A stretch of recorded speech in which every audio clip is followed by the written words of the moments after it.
بسم اللہ الرحمن الرحیم رب اشرح لی صدری ویسر لی امری واحلل عقدۃ من لسانی یفقہوا قولی صدق اللہ العظیم۔ عزیز پاکستانی، السلام علیکم۔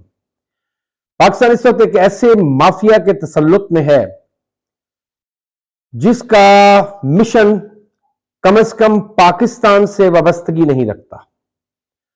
وہ ایک خاص منصوبے کے تحت، ایک خاص نظریے کے تحت تیزی سے ایسے بیانیے بنانے کی کوشش کر رہے ہیں جو اس سے پہلے پاکستان کی 76 سالہ تاریخ میں کبھی نہیں بنے۔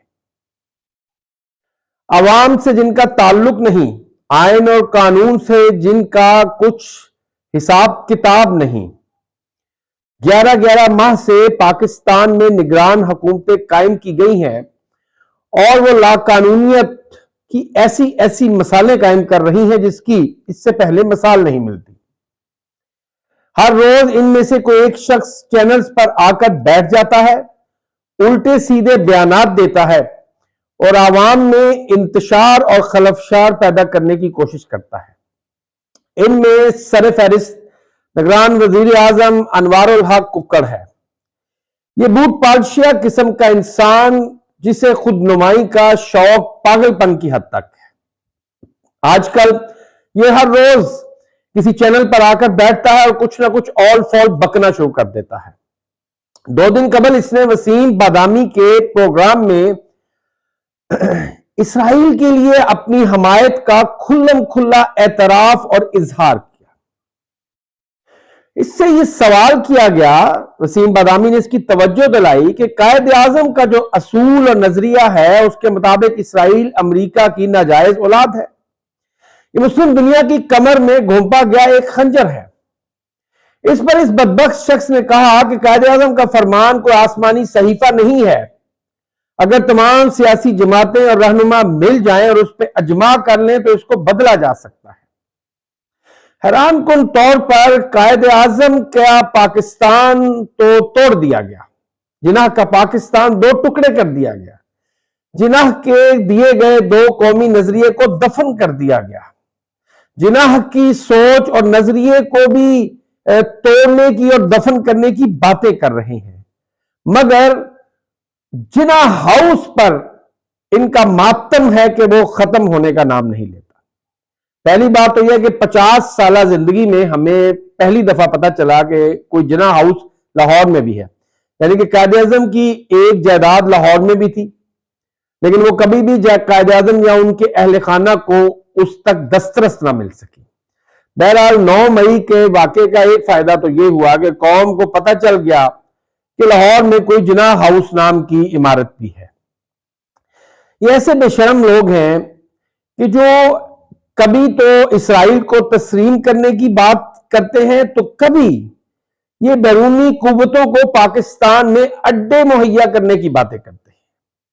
ایسے میں ایک کوجک نما انسان ہے جس کا نام ہے جان محمد اچکزئی۔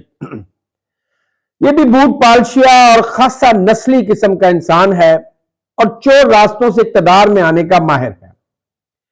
اس سے پہلے بلوچستان حکومت میں بھی یہ ترجمان کے طور پر رہ چکا ہے، اس سے پہلے یہ مولانا فضل الرحمان کا ترجمان تھا، بس نہ جانے کس کس گھاٹ کا اس نے پانی پیا ہے۔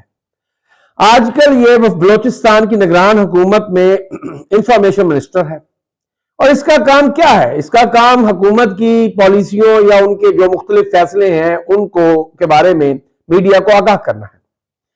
مگر اس نے ایک بڑی عجیب و غریب بات کی، کہتا ہے کہ پاکستان کو امریکہ کو ڈرون بیسز مہیا کرنے چاہیے تاکہ افغانستان کے اندر طالبان اور ٹی ٹی پی کے اڈوں کو نشانہ بنایا جا سکے۔ میں سمجھتا ہوں کہ اس سے زیادہ احمقانہ اور سٹوپڈ بات کہیں نہیں جا سکتی۔ یہ بات کہنے کا ایک سمپل مقصد ہے، لوگوں کے ذہن میں یہ چیز راسخ کی جائے کہ پاکستان امریکی اڈوں کے لیے سب سے سازگار جگہ ہے، امریکہ پاکستان میں اڈے بنائے گا تو اس کے بدلے میں پاکستان کو ڈالر ملیں گے، مگر جو اس کے نتائج ہیں اس کے بارے میں نہیں بتائے گا کہ وہ کتنے خوفناک ہوں گے۔ ریاست پاکستان اور افغانستان کے درمیان تعلقات میں پہلے ہی کوئی خاصی گرم جوشی نہیں، مگر اگر اس بیان کو ریاست نے اپنا لیا تو پھر آپ سوچیں کہ اس کے بعد ہمارے تعلقات کس نہج پر پہنچ جائیں گے۔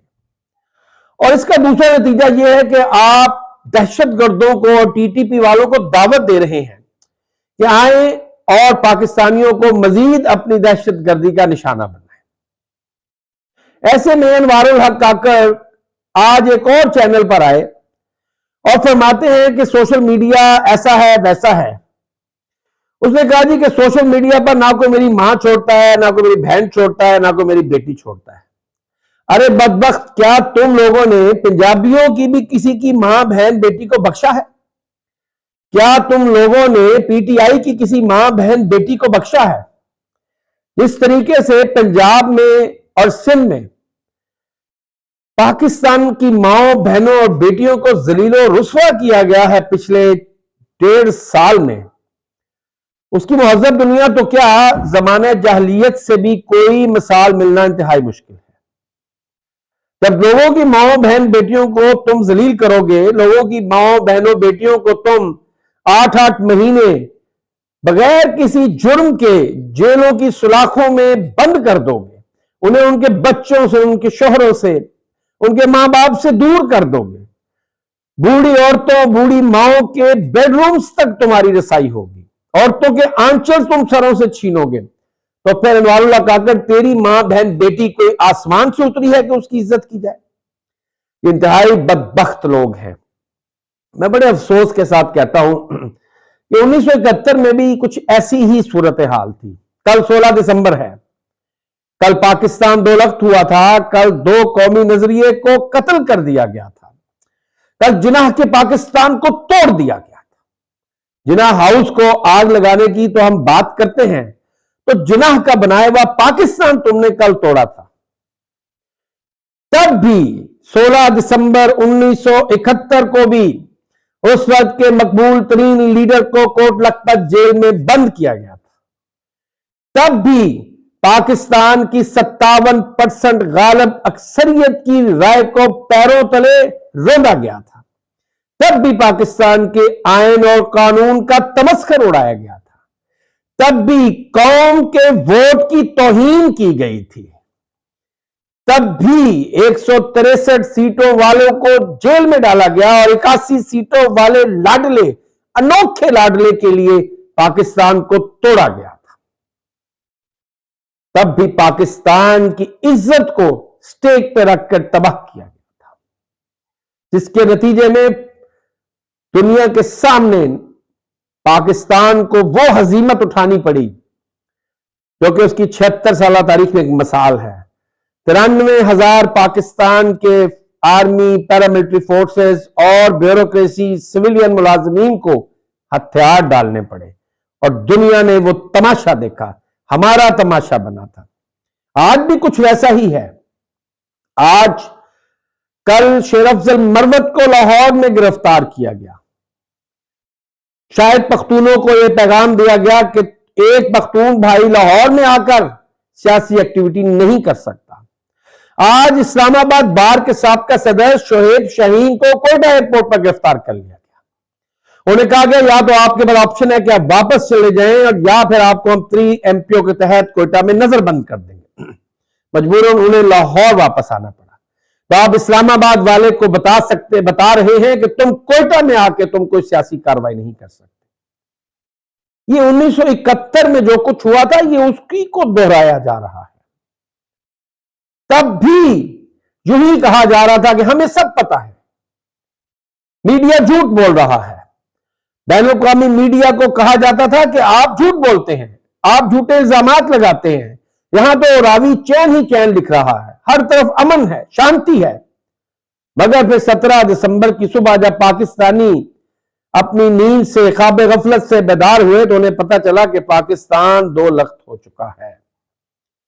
پاکستان کے 57% کو تب بھی کہا گیا کہ تم سور کے بچے ہو۔ جی ہاں، یہ بھٹو نے کہا تھا۔ تب بھی جو ممبر پارلیمنٹ ڈھاکہ میں اجلاس میں شرکت کرنے جانا چاہتے تھے تو بھٹو نے کہا میں تمہاری ٹانگیں توڑ دوں گا۔ تب بھی پاکستان کے ساتھ وہی کیا گیا جو آج کیا جا رہا ہے۔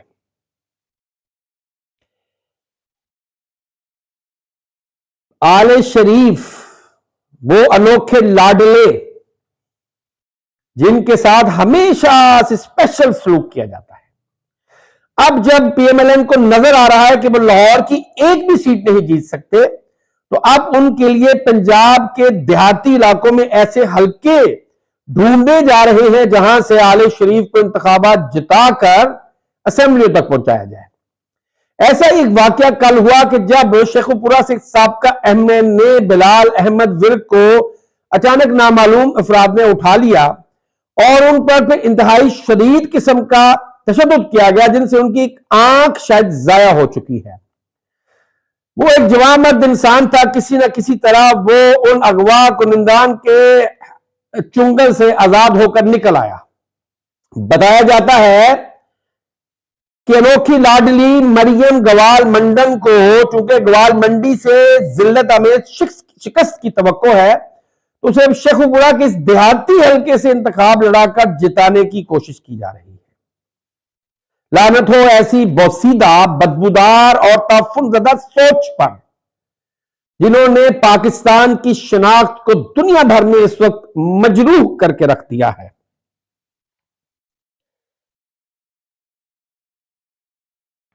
ناظرین،